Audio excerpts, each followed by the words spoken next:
Gênesis, capítulo de número 26. Aleluia.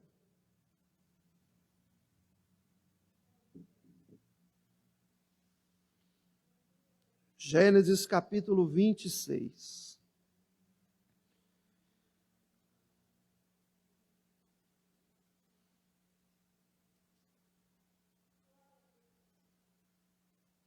Versículo 1 em diante, vai nos dizer assim: E havia fome na terra, além da primeira fome que foi nos dias de Abraão. Por isso foi-se Isaque a Abimeleque, rei dos filisteus, em Gerar. E apareceu-lhe o Senhor e disse: Não desças ao Egito, habita na terra que eu te disser. Peregrina nesta terra, e serei contigo, e te abençoarei. Porque a ti e à tua semente darei todas estas terras, e confirmarei o juramento que tenho jurado a Abraão, teu pai. E multiplicarei a tua semente como as estrelas dos céus, e darei à tua semente todas estas terras, e em tua semente serão benditas todas as nações da terra. Porquanto Abraão obedeceu a minha voz, e guardou o meu mandado, os meus preceitos, os meus estatutos e as minhas leis. Assim habitou Isaque em Gerar. E perguntando-lhe os varões daquele lugar acerca de sua mulher, disse: É minha irmã, porque temia dizer: É minha mulher, para que porventura, dizia ele, não me matem os homens daquele lugar por amor de Rebeca, porque ela era muito bonita. E aconteceu que, como ele esteve ali muito tempo, Abimeleque, rei dos filisteus, olhou por uma janela e viu, e eis que Isaque estava brincando com Rebeca, sua mulher. Então chamou Abimeleque a Isaque e disse: Eis que, na verdade, é tua mulher. Como, pois, disseste: É minha irmã? E disse-lhe Isaque: Porque eu dizia, para que eu porventura não morra por causa dela. E disse Abimeleque: Que é isto que nos fizeste? Facilmente se teria deitado alguém deste povo com a tua mulher, e tu terias trazido sobre nós um erro. E mandou Abimeleque a todo o povo, dizendo: Qualquer que tocar neste homem ou em sua mulher, certamente morrerá. E semeou Isaque naquela mesma terra, e colheu naquele mesmo ano 100 medidas, porque o Senhor o abençoava. E engrandeceu-se o homem, e ia ficando riquíssimo, até que se tornou muito rico. Amém? Senhor, fala conosco na tua santa palavra, em nome de Jesus, que o teu Espírito Santo possa ministrar o nosso coração a mensagem que o Senhor reservou para todos nós nesta noite. A palavra é tua, o poder da palavra é teu, o juramento da palavra também, Senhor, te pertence, e o cumprimento da palavra também te pertence. E eu quero agradecer, porque o Senhor não é homem para mentir, e nem filho do homem para se arrepender. Quando o Senhor envia a tua palavra, ela vai e produz o efeito e o objetivo pelo qual está sendo enviada.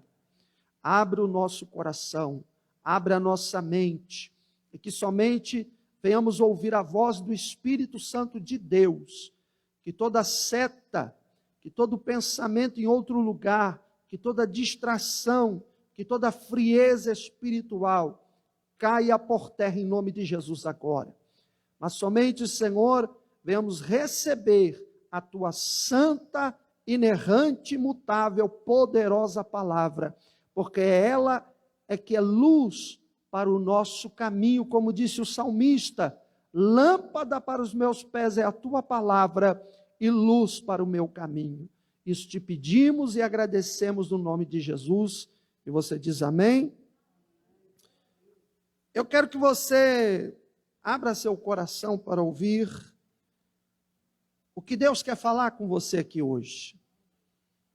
Nós estamos debaixo deste tema 2021, o ano da colheita.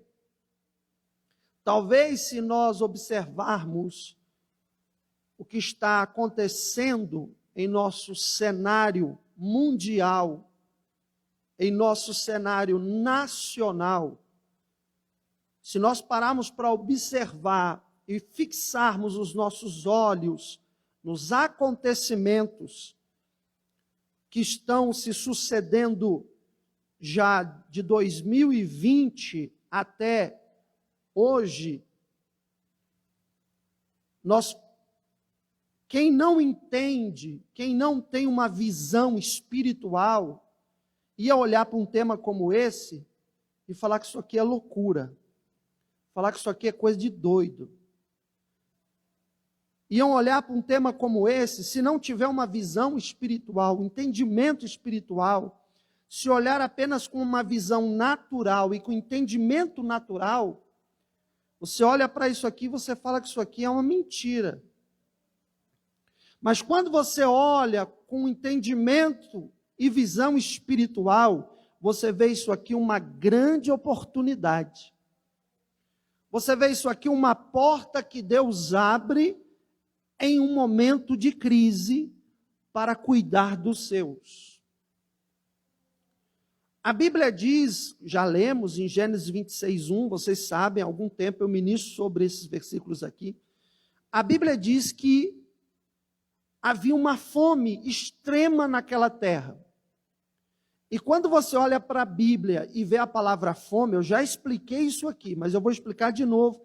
De repente alguém não ouviu da outra vez, não participou, então é importante que eu repita. Quando você vê a palavra fome aqui, não é aquela fome que você está com vontade de comer alguma coisa e de repente está sem um dinheiro para comprar. Não é aquela fome que tem um vizinho seu que trabalha numa grande empresa, ganha muito bem, está com a mesa dele farta, até caindo, jogando fora, enquanto que você de repente não tem nenhuma mistura para comer. Isso é uma fome pessoal, isso é uma crise particular.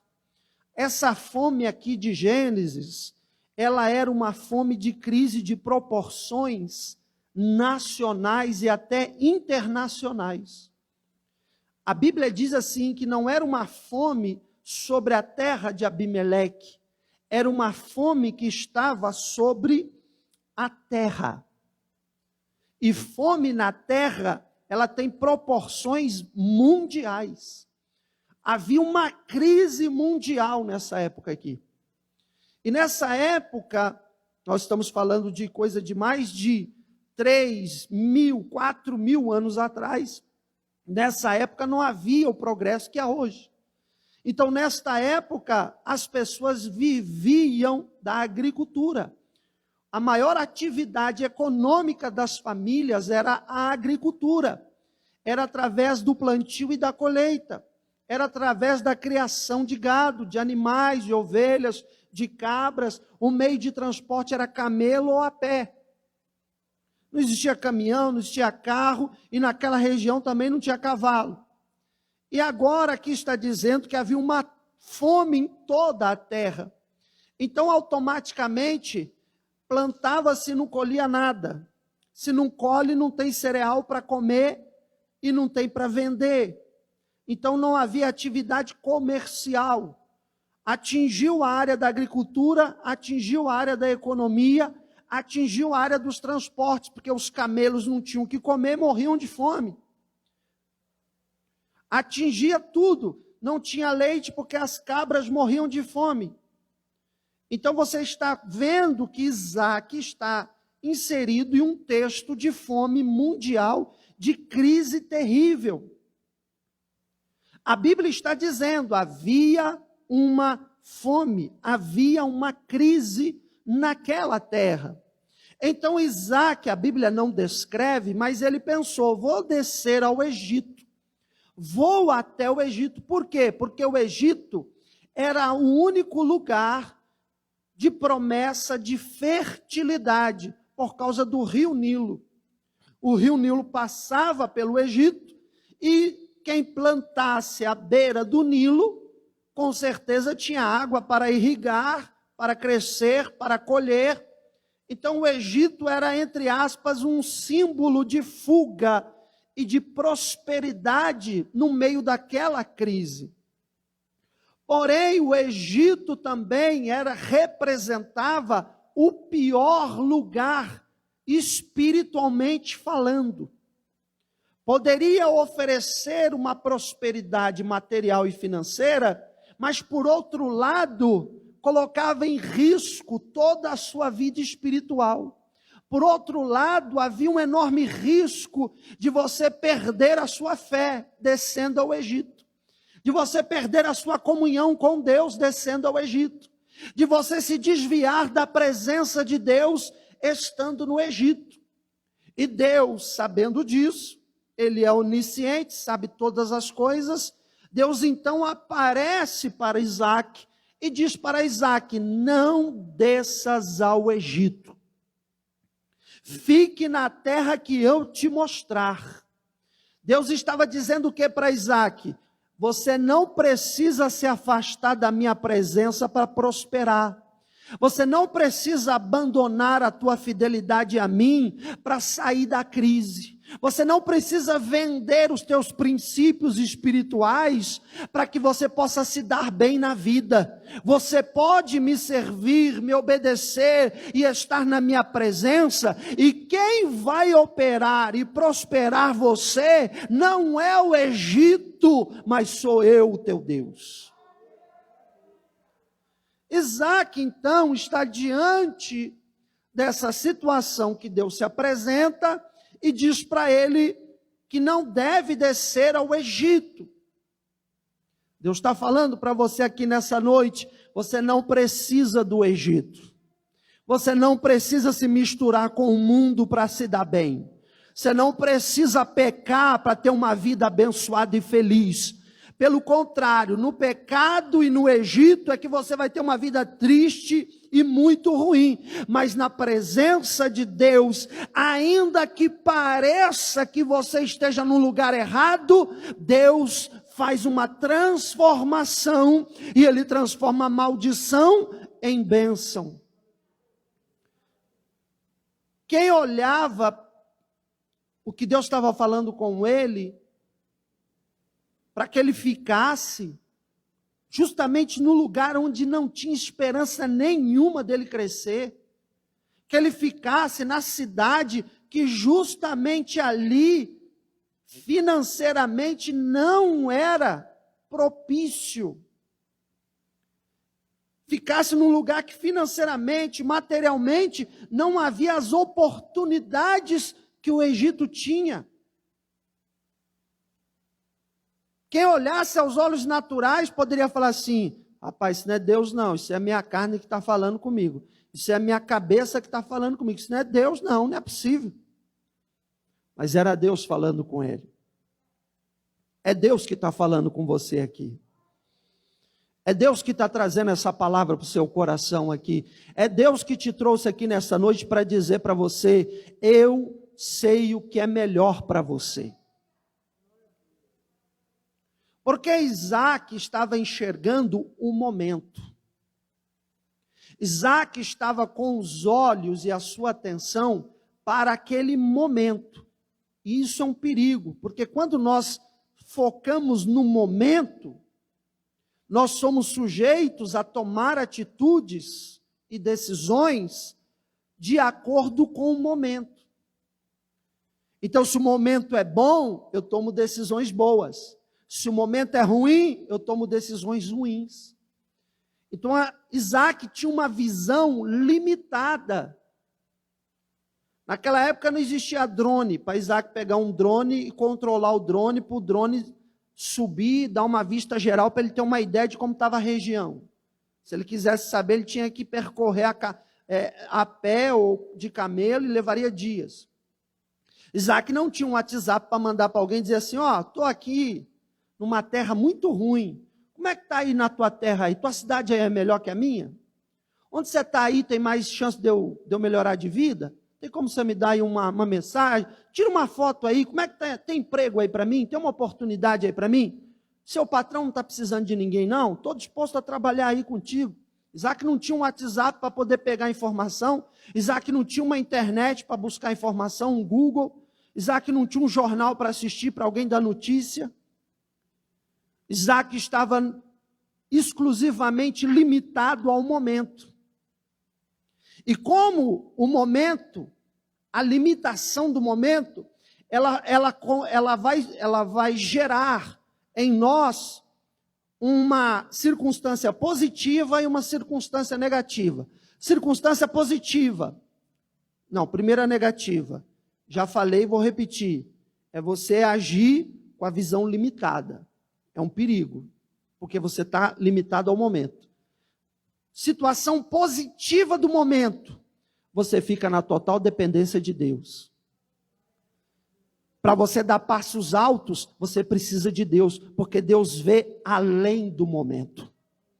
Deus vai além do seu limite e da sua capacidade. Deus vai além. Deus vê lá na frente. Deus vê daqui 10 anos o que você não consegue ver daqui uma semana. Deus olha lá na frente, Ele sabe o que é melhor para você. Deus olhou lá na frente e Deus viu, não é bom para Isaac descer para o Egito. Vou avisá-lo, Isaac, não desças ao Egito. E aqui eu quero te pregar uma mensagem, essa foi a introdução, que tem o seguinte tema: semente racional com efeito espiritual. Que, pastor? Repete. Semente racional com efeito espiritual. Por que racional? Porque racional vem de raciocínio, vem de reflexão, vem de colocar, como diz lá em Minas, a cachola para funcionar. Você não tem uma cabeça só para ficar em cima do pescoço, sobre os ombros, não. Você não tem um cérebro só para ficar sabendo jogar videogame, não. Você tem uma cabeça para pensar, para refletir, para raciocinar. E Deus te deu essa capacidade. Você sabia que o cérebro humano, até hoje, nenhum computador no mundo consegue ganhar do cérebro humano? Você sabia disso? Nenhum computador do mundo tem o que tem um cérebro humano. É extraordinário. Tem gente que fala assim, Deus não existe. Que não existe, olha o cérebro humano. A capacidade extraordinária que o cérebro tem. Sabe por que você pisca o olho? Porque o cérebro deu ordem para piscar. Sabe por que você senta no banco? Porque o cérebro deu ordem para sentar. Sabe por que você traz o alimento na boca? Porque o cérebro ordenou para fazer. Sabe por que você sabe que 2 mais 2 é 4? Porque o teu cérebro raciocinou. Tem coisas no seu corpo que você faz, como eu estou fazendo agora, estou mexendo as minhas mãos, que o cérebro está dando estas ordens. Ele guia, ele faz o seu corpo se mover.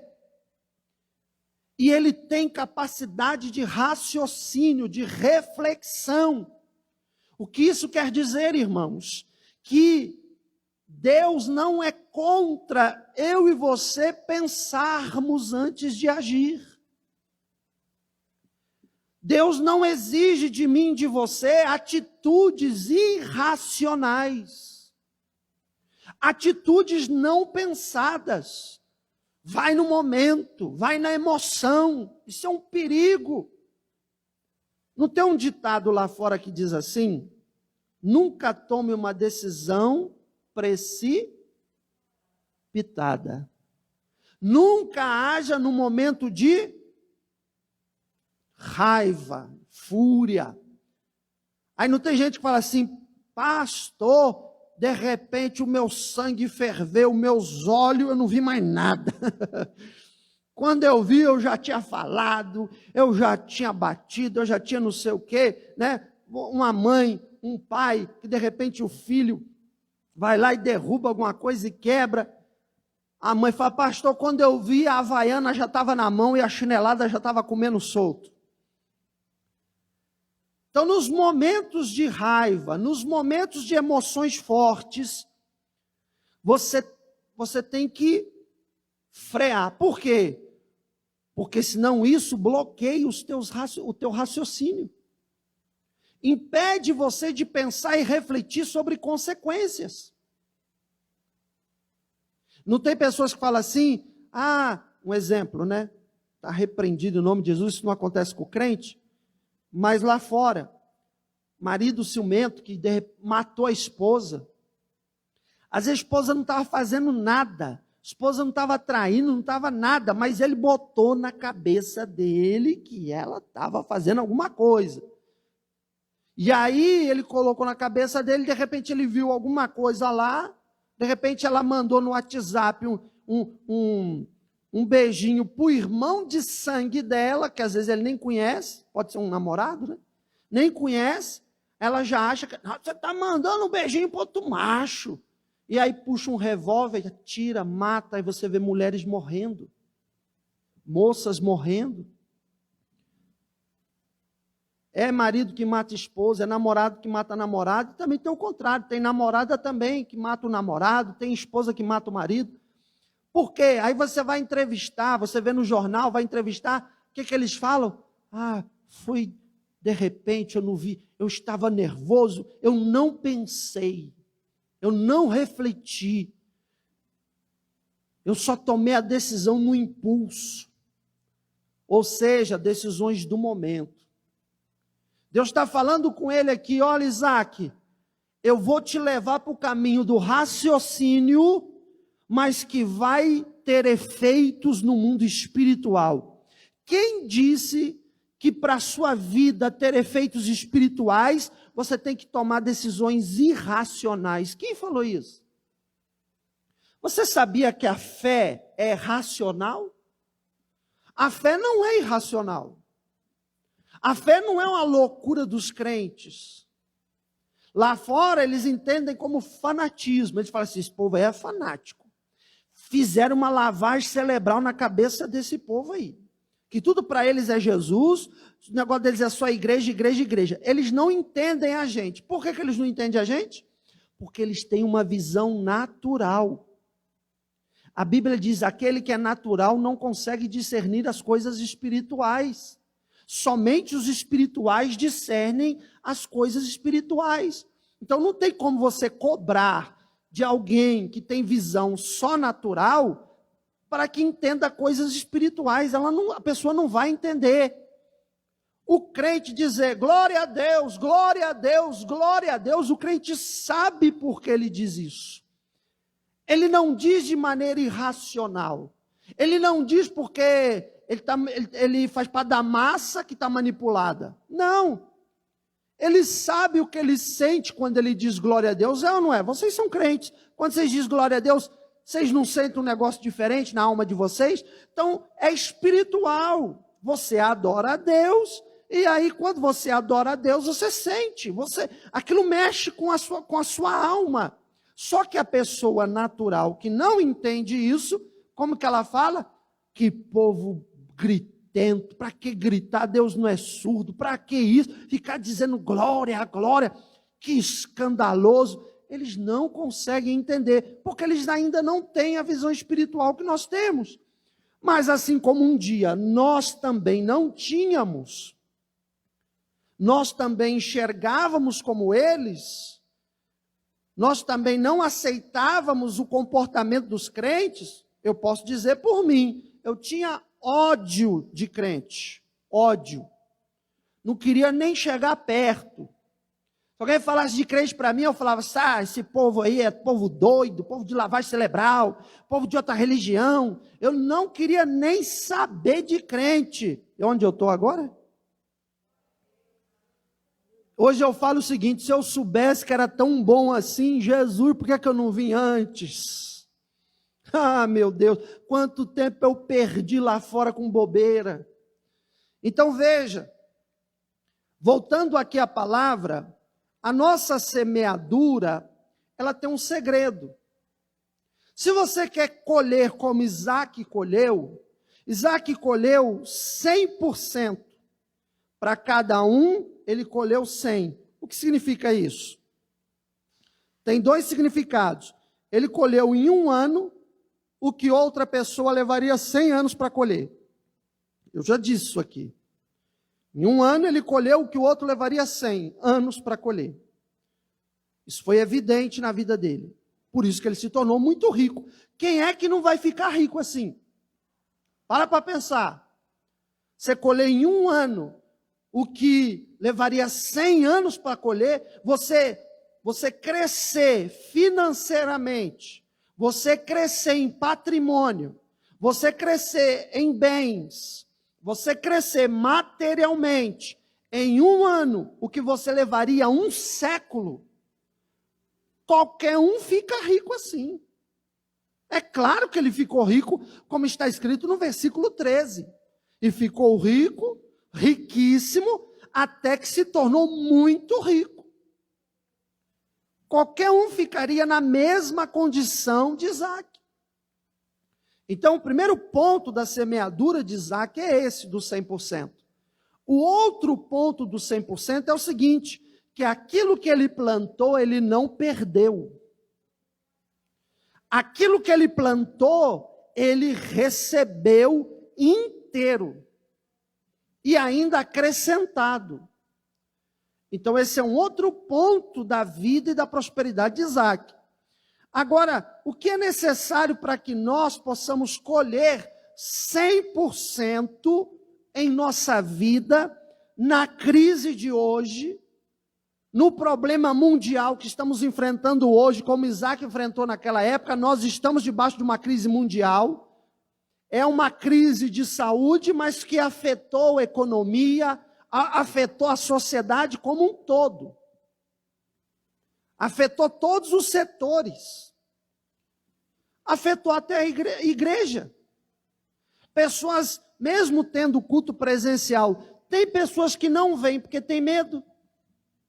Ficam, não sei se eu vou, se eu não vou. Nós estamos seguindo todos os protocolos de proteção. Tem álcool gel, tem medida de temperatura, os bancos estão demarcados, ninguém fica perto de ninguém, estamos seguindo tudo na risca. E tem gente que não vem porque tem medo. Ou seja, a crise, ela mexe com as pessoas.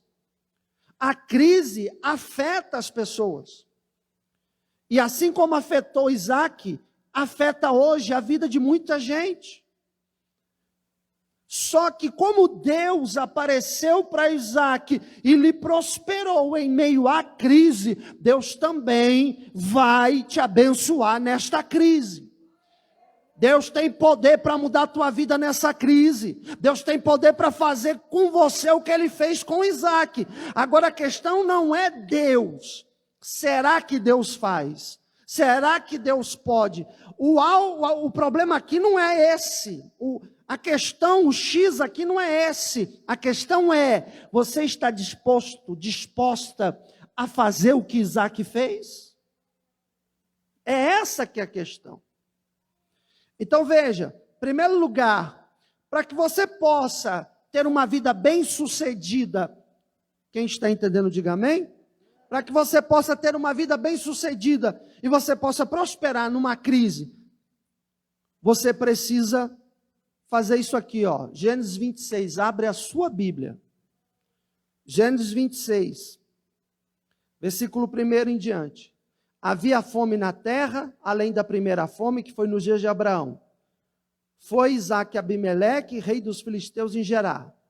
Apareceu-lhe o Senhor e disse: não desças ao Egito, habita na terra que eu te disser. Peregrina nesta terra e serei contigo, te abençoarei, porque a ti e a tua semente darei todas estas terras e confirmarei o juramento que tenho jurado a Abraão, teu pai. A palavra-chave aqui desses 3 versículos é a palavra obediência. Deus apareceu para ele e Deus falou com ele: não desças ao Egito. E eu te pergunto, Isaac desceu ou não desceu? Não desceu. Isaac obedeceu ou desobedeceu? Ele obedeceu. Para Isaac obedecer, ele precisava o quê? Entender. Como que você vai obedecer uma coisa que você não entende? Deus nunca vai te pedir uma obediência sem antes te levar a entender o porquê dela. Observe que Deus fala com Isaac assim: não desças, fique na terra que eu te mostrar. E logo Deus completa para que Isaac entenda: porque eu te abençoarei nesta terra. Eu multiplicarei a tua semente. Eu serei contigo. Então Deus estava falando com Isaac assim: para refletir, para pensar, raciocina e decida se você vai me obedecer ou não. Eu estou te dando uma ordem, eu estou lhe mostrando um caminho, você pensa, já automaticamente expliquei para você o que vai acontecer, agora a decisão é sua. E aí, para Isaac decidir obedecer, Isaac tinha que fazer o quê? Usar o que é crer naquilo que eu não posso ver? Ele tinha que usar a fé, porque Deus falou com ele, mas Deus não mostrou um telão. Isaac já viu ele num Camaro. Isaac já se viu dirigindo uma Land Rover. Isaac já se viu morando numa cobertura de um lindo apartamento num bairro chique. Deus falou com ele, mas ele não viu nada. Então ele precisava tomar uma decisão racional, se obedeceria ou não, mas com base na fé. Com base no que Deus estava falando, com base na palavra de Deus. Assim não é diferente hoje. Deus não vai projetar aqui um telão para mostrar para você como vai ser a sua vida daqui 1 ano, daqui 2, daqui 3. Você não vai ver isso. Mas Deus está falando com você através da palavra dele. Para que você entenda. E aí, ouvindo a palavra, a Bíblia diz assim: a fé vem do ouvir e ouvir a palavra de Deus. E aí, recebendo a palavra, você recebe fé. E aí você toma uma decisão racional. Se alguém chegasse em Isaac e falasse assim: Isaac, nós queremos entrevistar você. Está aqui a Record, a Rede Globo, está aqui a Rede TV, está a CNN. Todos os repórteres se juntaram aqui e querem fazer uma entrevista, porque você cresceu, prosperou, enriqueceu em meio a uma crise. Como isso é possível? Como que alguém que era para estar desempregado, falido, devendo, está próspero, tem empregados, tem vários carros, contextualizando que os carros eram animais, tem funcionários que eram servos e servas. Como que alguém pode crescer tanto? Explica para nós, o que você fez, Isaac? Isaac queria responder para os jornalistas: eu decidi racionalmente ter fé e obedecer o que Deus falou comigo na sua palavra. Essa seria a resposta. Às vezes a gente fica pensando: não, vai vir um anjo, e aí ele vai tirar um baú de trás da asa, vai erguer o baú, vai estar cheio de moeda de ouro, e vai falar: pega, minha serva. Eis que Deus manda um baú de ouro. Deus não trabalha assim. Deus trabalha, o maior tesouro de Deus é esse aqui, ó. Porque essa palavra, ela te conduz a prosperar, ela te conduz a ter uma vida plena, com abundância em Cristo, paz eterna, gozo na alma, perdão dos seus pecados, e ter uma coisa que você não vai achar no shopping, não tem para vender, você não vai achar lá no centro da cidade, na 25 de março, na Oliveira Lima, ou qualquer outro centro comercial, você não vai encontrar para comprar, não tem no Amazon para vender, não tem no Alibaba para vender, não tem na internet, você não vai encontrar em lugar nenhum o que isso aqui oferece. O que, pastor? A bênção de Deus. A bênção de Deus não está à venda, a bênção de Deus não tem preço, e Deus dá ela de graça, porque ama os seus filhos. E a bênção dele é para aqueles que lhe obedecem.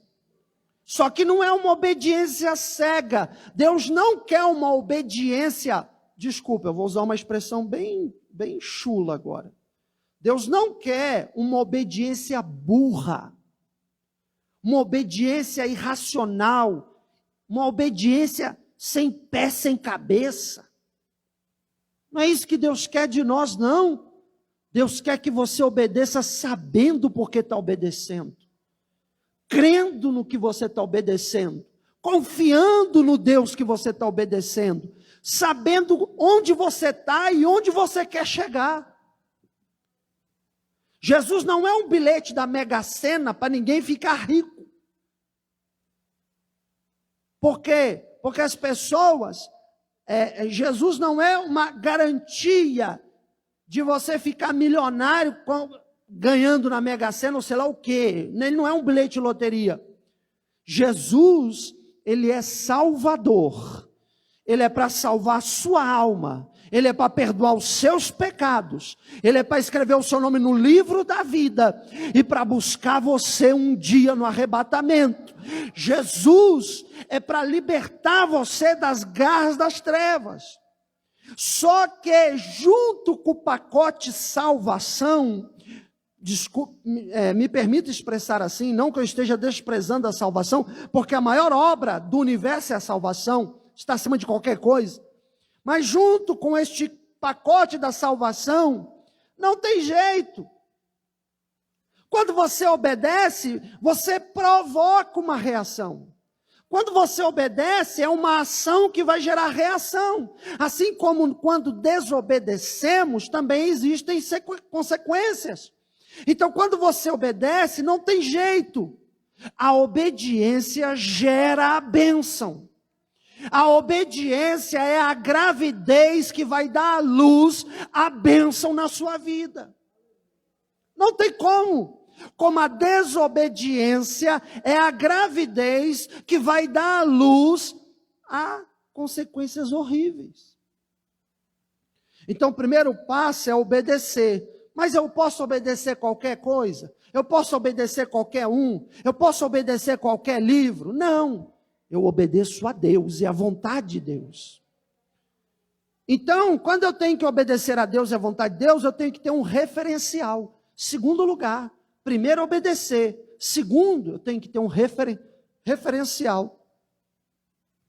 Quem é o teu referencial? Você tem seguido a sua vida, pautado a tua vida, com referência em quê ou em quem? Você está conduzindo a tua vida, os teus pensamentos, as tuas atitudes, as tuas emoções, com base no que as pessoas te dizem? Com base no que parente diz? Com base no que vizinho, vizinha, colega de trabalho, colega de escola, amigos de idade, amigos de infância? Você está seguindo a sua vida com referencial em quê e em quem? Você está se baseando como referência para você alguém que está no mundo ou na vida desonesta? Na vida de mentira e de engano? Qual é a palavra que você tem dado os seus ouvidos e atenção? A palavra do diabo? A palavra dos homens? Ou a palavra de Deus? Então, o nosso referencial é a palavra de Deus. Por quê? Para nós fazermos as escolhas certas. Isaac quer descer para o Egito, e vem a palavra de Deus, dando uma direção contrária. Isaac quer agir de tal forma, e vem a palavra de Deus e confronta a vontade de Isaac. Você está pronto, você está preparado, preparada para ser confrontado pela vontade de Deus? Se Deus falar com você, não é isso que eu tenho para você, você está disposto a ouvir? Se Deus falar, não é esse o caminho que eu te quero, você está disposto a ouvir?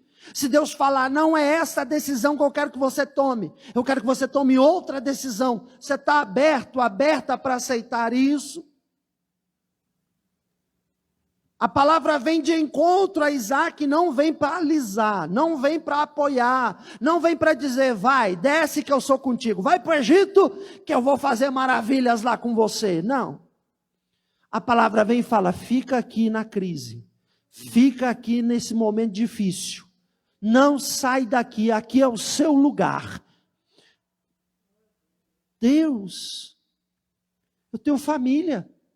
Deus, eu tenho compromissos. Deus, eu tenho conta para pagar. Deus, eu tenho sonhos. Mas Isaac, essa é a minha vontade. A escolha é sua. Você vai me ouvir ou não? Você que sabe. E glória a Deus. Isaac para, raciocina, reflete, pensa e decide.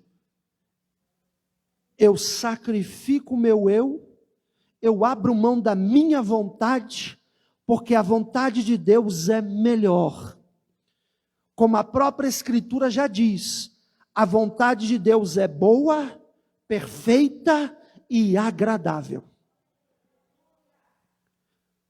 O melhor lugar para você viver e estar é o centro da vontade de Deus para a tua vida.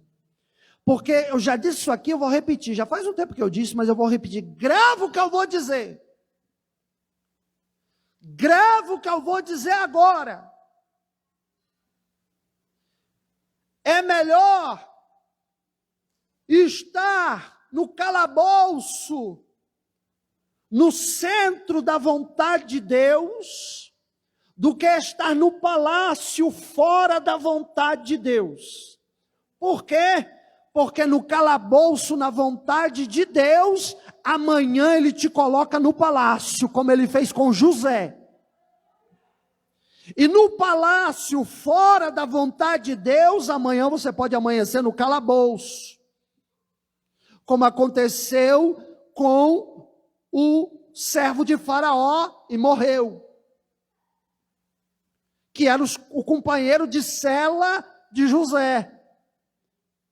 E morreu. Estava lá no palácio. Estava bem. Foi para o calabouço e morreu. Agora José estava no calabouço, no centro da vontade de Deus, e no dia seguinte estava no palácio como governador do Egito. Então o melhor lugar, a melhor referência para a sua vida é a vontade de Deus. Ande na vontade de Deus. Tome decisões na vontade de Deus. Deus, Ele não toma as decisões por você. Deus te orienta e a decisão é sua. Deus te mostra o caminho e a decisão é sua. Mas Deus te capacitou com esse cérebro abençoado para que você não tome decisões burras. Já viu aquela história? Quem é mãe aqui, pai, sabe.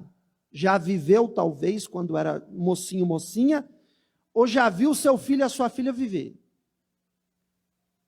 Ou conhece alguém da sua parentela que viveu.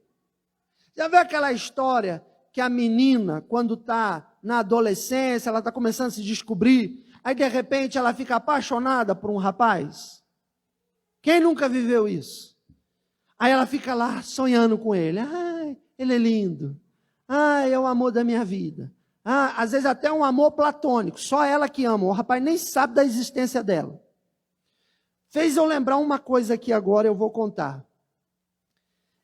Tem o meu cunhado, Meu cunhado é irmão da Eliana. O meu cunhado, quando ele era adolescente, ele devia estar com uns 13, eu acho, uns 13 anos de idade. Passava nessa época aquela tal de Maria do Bairro. Vocês lembram disso aí? Passava, acho que num canal aí da TV. Não sei se era Globo, Record, SBT, né? Passava lá essa Maria do Bairro. Meu cunhado se apaixonou pela Maria do Bairro. A Maria do Bairro nem sabia da existência do meu cunhado, mas ele era gamado na Maria do Bairro. Ele gostava tanto, mas tanto dela, que um dia, assistindo, não sei se foi assistindo alguma coisa assim, ele desmaiou na sala. De tanto, de tanto amor que ele tinha por ela. Nós olhávamos isso, dávamos risada. Falava com ele: Flavinho, para com isso.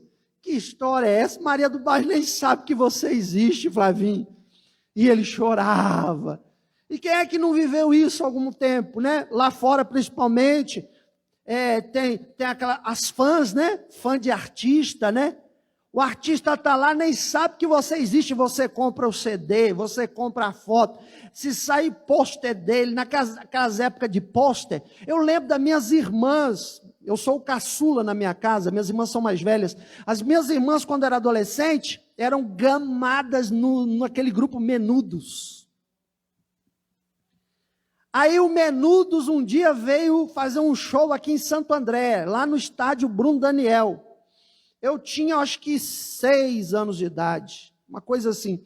E aí eles vieram no Bruno Daniel. As minhas irmãs foram. Diz que eles ficaram lá em cima, 10, 15 metros de altura. Você enxergava, parecia um Playmobil lá, pequenininho. Aquele bonequinho pequenininho lá em cima cantando. Aí, lotado. As minhas irmãs chegaram em casa de madrugada, com barro até na orelha. Aí a minha irmã mais velha teve a coragem de dizer para minha mãe: mãe, o Robin piscou para mim. Eu vi, mãe, o Robin olhou para mim e piscou para mim. Ai, o Robin, e gamada no Robin. Quem é que nunca viveu essa época, ou já viu alguém da família vivendo, que você vê alguém com atitudes, digamos assim, inocente, infantil, com aquela ilusão, e aí o mais velho fala assim: para com isso um dia vai passar. Aí você respondia assim: não, eu vou amar ele pro resto da minha vida, eu vou amar ela pro resto da vida. E aí eu falava: não, isso passa, isso é só um momento. Se você parar para observar, Deus não quer isso. Que você tome atitudes irracionais, infantis, num supetão, numa loucura desvairada. Não.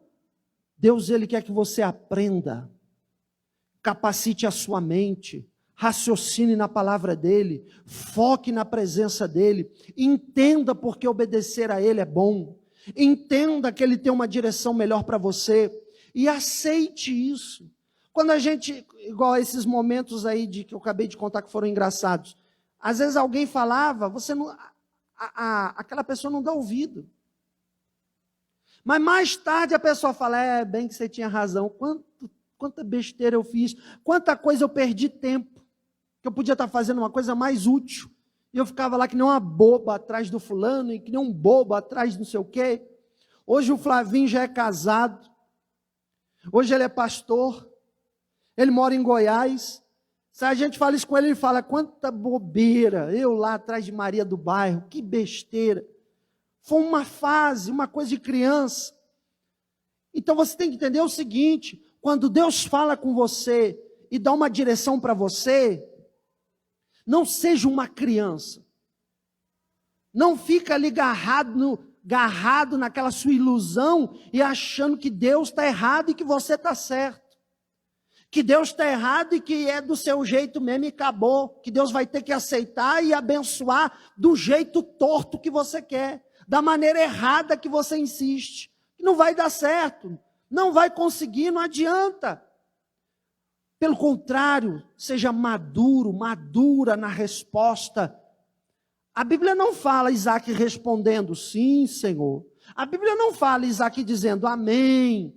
Mas a Bíblia mostra a obediência de Isaac de que maneira? Nas atitudes. Porque o versículo vai dizer assim, Isaac habitou em Gerar. Ou seja, ele não desceu para o Egito, ele aceitou a vontade de Deus acima da vontade própria. A Bíblia vai dizer, Isaac semeou naquela mesma terra. Ou seja, eu tenho planos e projetos, os meus planos e projetos era para tal lugar, mas já que Deus me quer aqui, então eu vou colocar esses planos aqui. Eu não vou ficar de braço cruzado, eu vou agir aqui e Deus vai me abençoar aqui. Ele confiou em Deus, ele agiu, e para obedecer você precisa ter fé, para ter fé você precisa saber o que é e raciocinar, você tem que ter um referencial, que é a palavra de Deus, a direção de Deus, e para poder agir você tem que confiar. Isaac semeou porque ele teve que confiar, não, se Deus falou que ia comigo, se Deus falou que vai me abençoar aqui, então eu vou semear. Eu não vou deixar de semear. A crise e a situação não vai me impedir de semear. Então ele toma a decisão com confiança. E quando ele toma essa decisão, a Bíblia vai nos dizer, lá no versículo de número 12, e semeou Isaque naquela mesma terra, e colheu naquele mesmo ano, 100 medidas, ou seja, 100 vezes mais. Por quê? Porque o Senhor o abençoava. O segredo não estava na técnica agrícola de plantar.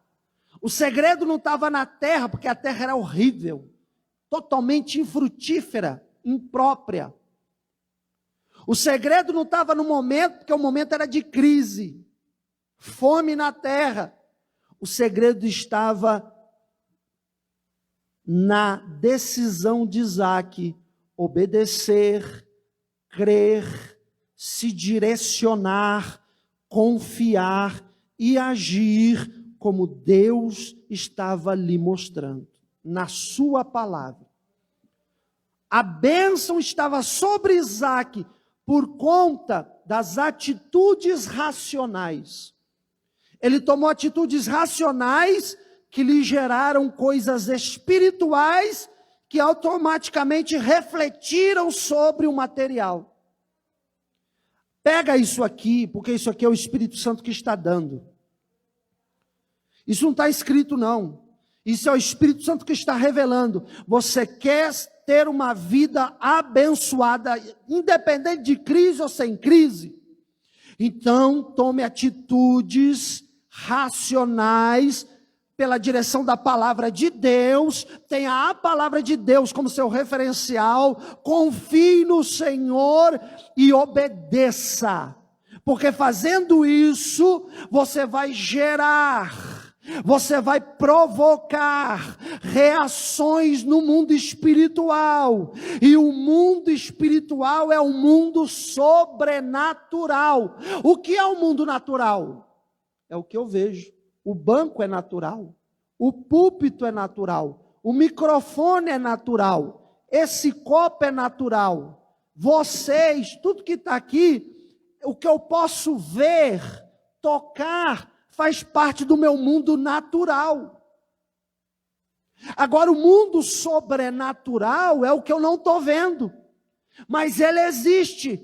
Eu não preciso ver para ele existir, ele existe. Alguma vez você já viu o vento? Você nunca viu, não sabe a cor, você nunca tocou, mas você sente quando o vento passa.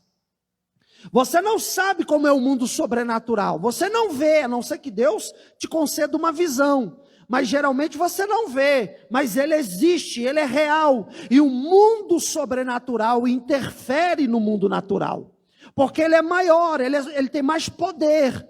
Então quando você faz coisas direcionadas pela palavra de Deus, Você gera efeitos no mundo sobrenatural que vão refletir no natural. E aí as circunstâncias vão mudando, vão se transformando. Eu ouvi um glória, eu acho que tem gente que está entendendo. A circunstância vai mudando, tudo vai ficando diferente. E quarto e último lugar, eu encerro. Quando você está agindo desta maneira, você precisa persistir. Você não pode, na primeira vez, tentar, de repente, não acontece nada e você acha, então acabou. Então larga para lá. A Bíblia vai nos dizer aqui, Gênesis 26, versículo de número 16, melhor dizendo, vou lá no versículo 13 e vou continuar de lá. E ficou rico, e foi enriquecendo até que se tornou riquíssimo. E ele tinha ovelhas, vacas, muitos funcionários, de maneira que os filisteus ficaram com inveja. Esse é o versículo 14, verso 15. E todos os poços que os servos de seu pai tinham cavado, nos dias de seu pai Abraão, os filisteus entulharam e encheram de terra. Só por inveja. Você está falando de uma região que a água quase que vale como ouro. Porque é região desértica. A água é um bem preciosíssimo para esse povo aqui. E os funcionários do pai de Isaac tinham cavado poços e eram poços bons com água.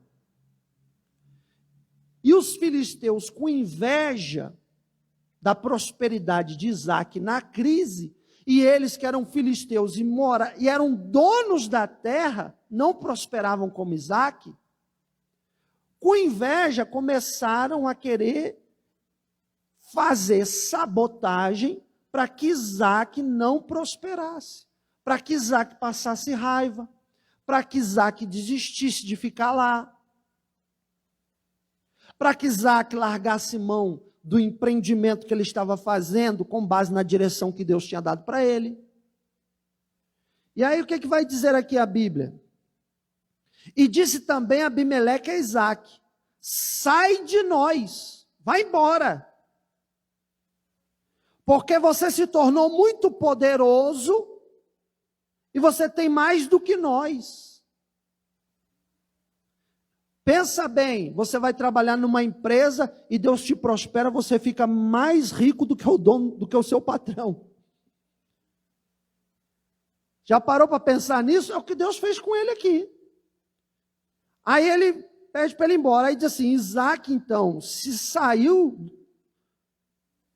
e ficou no vale de Gerar e morou lá.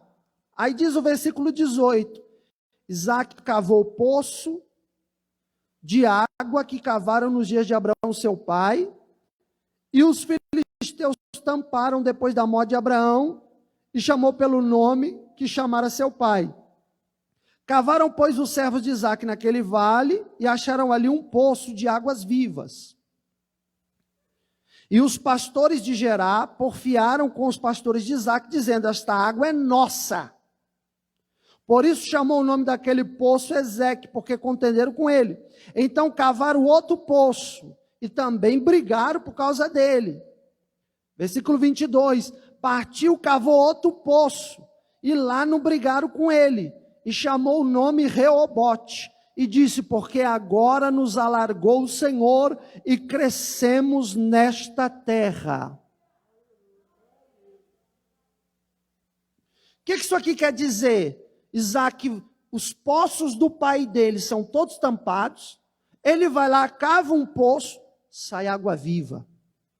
Aí vem eles, roubam o poço dele, aí ele vai cavar outro poço, aí vem, rouba o poço também, e ele vai e cava um terceiro poço. Aí como eles já tinham aqueles dois, eles deixaram para lá. Aí Isaac falou: eu não desisto do que Deus falou comigo. O que Isaac está ensinando para a gente? Que não é porque Deus te promete alguma coisa, que Deus te dá uma direção, que você não vai enfrentar lutas, que vai ser tudo mastigadinho, mamão com açúcar. Já abre a boquinha, meu servo, já até mastiguei, só engole. Abre aí, minha serva, está prontinho para você a vitória, receba, receba, receba, ô glória. Não é assim não, irmão, passa dificuldade também.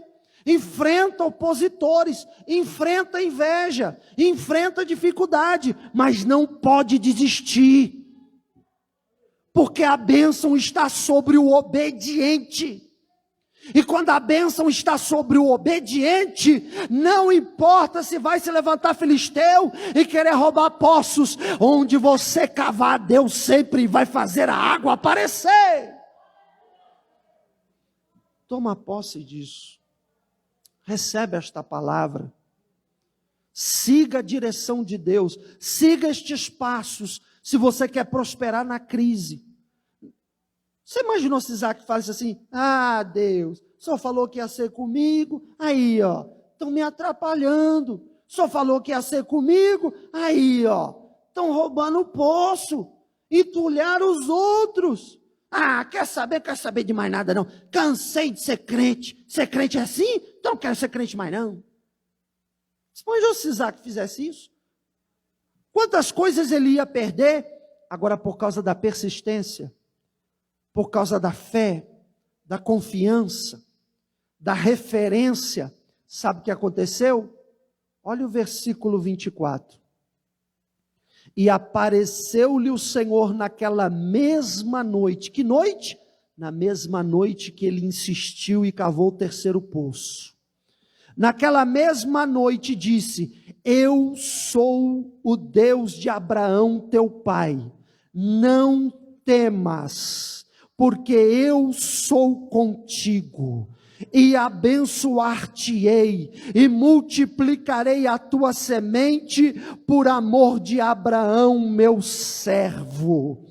Aí o verso 25, que eu acho lindo, então edificou ali um altar, e invocou o nome do Senhor, e armou ali a sua tenda, e os servos de Isaque cavaram ali um poço. Oh glória, aleluia. Sabe o que é isso? Isaac estava dizendo assim para Deus. Deus viu a insistência dele, Deus viu o esforço dele na obediência.